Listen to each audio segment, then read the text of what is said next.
Jetzt schauen wir nach Nordrhein-Westfalen, denn gegen den Mann, der in Essen 2 Mehrfamilienhäuser angezündet haben soll, ist nun Haftbefehl wegen schwerer Brandstiftung und versuchten Mordes erlassen worden. Dem 41-jährigen Syrer wird ja vorgeworfen, die Brände am Samstag vorsätzlich gelegt zu haben. Nach Angaben der Feuerwehr wurden 31 Bewohner verletzt, davon 2 Kleinkinder lebensgefährlich. Es sind unfassbare Szenen, die sich am Samstagabend mitten in Essen abspielen. Ein Video zeigt, mehrere Männer gehen auf einen Mann los, der offenbar eine Machete in der Hand hält. Es soll sich bei ihm um einen 41-jährigen Syrer handeln.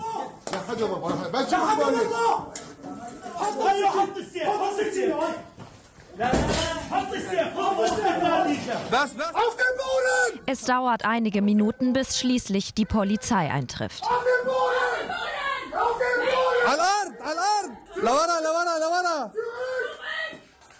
Weiter! Weiter! Weg vom Messer! Hast du irgendwo noch ein Messer?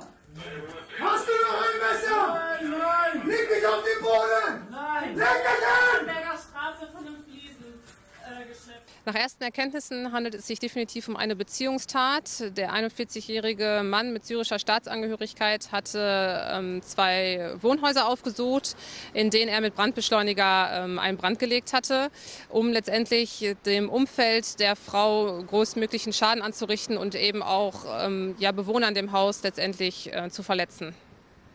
Die Festnahme, das Ende einer ganzen Serie an Taten, die der Syrer an diesem Abend begangen haben soll. Erst hat der Mann offenbar 2 Brände an verschiedenen Wohnhäusern gelegt. 31 Personen wurden laut Feuerwehr verletzt, darunter Kinder. Einsatzkräfte und Anwohner haben Menschen aus dem Fenster gerettet. Dann bin ich raus und habe das dann gesehen sofort. Und wie die dann versucht haben, mit Leitern, die sie von vorne irgendwo geholt haben, auf das Dach raufzukommen, auf das Vordach hier und dann die Kinder, die wirklich die Kinder gerettet haben. Und es geht weiter. Rein, raus, macht den Laden kaputt. Nachdem der Syrer die Brände gelegt haben soll, steigt er offenbar in einen weißen Transporter, rast damit immer wieder in die Schaufenster mehrerer Geschäfte, wie Aufnahmen zeigen.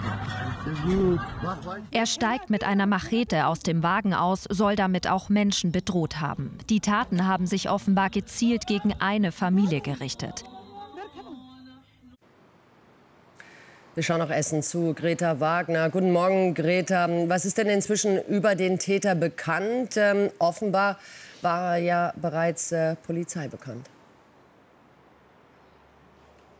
Ja, das ist richtig. Die Polizei kannte den Täter, beziehungsweise als sie ihn dann durchleuchtet haben, haben sie eben bemerkt, dass er schon einige Male aufgefallen ist. Und zwar wegen Bedrohung, Sachbeschädigung und wegen häuslicher Gewalt.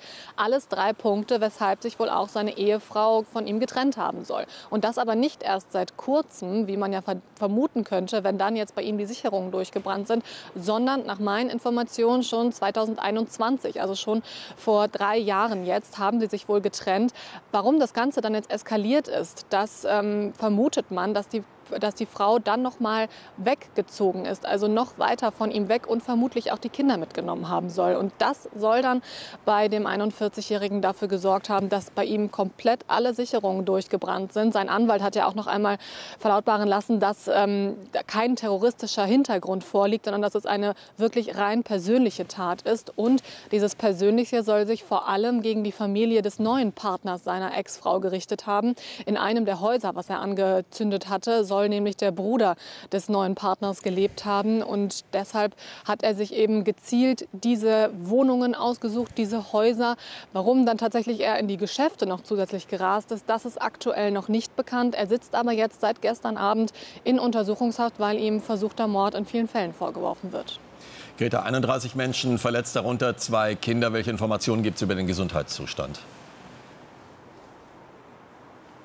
Ja, der ist unverändert schlecht, muss man sagen, vor allem bei den Kindern. 2 Kinder schweben immer noch in Lebensgefahr und von den über 30 Verletzten, die es gab, sind davon wirklich 10 Kinder und 8 sind schwer verletzt, 2, wie gesagt, in Lebensgefahr und da ist der Zustand immer noch kritisch und 8 von ihnen sind auch immer noch eben stationär aufgenommen. Im Krankenhaus werden sie weiterhin behandelt und ich denke, was auch noch viel länger bleiben wird als diese Verletzungen, wo wir natürlich hoffen, dass es ihnen bald wieder gut geht, das sind natürlich natürlich die psychischen Belastungen, die die Menschen mit davontragen. Die Anwohner hier zum Beispiel, die haben ja auch einfach diese schrecklichen Sachen mit ansehen müssen. Sie haben Kinder aus einem Haus, aus Fenstern gerettet, haben sie runtergeholt mit Leitern, haben schnell gehandelt, wo man sagen muss, das ist ja auch einfach eine Courage, die da gezeigt wurde, die wirklich besonders ist und wo man sagen muss, ohne diese Menschen wäre vermutlich noch Schlimmeres passiert. Aber das sind natürlich Sachen und Szenen, die den Menschen noch lange im Gedächtnis bleiben. Und wir sehen es hier hinter mir.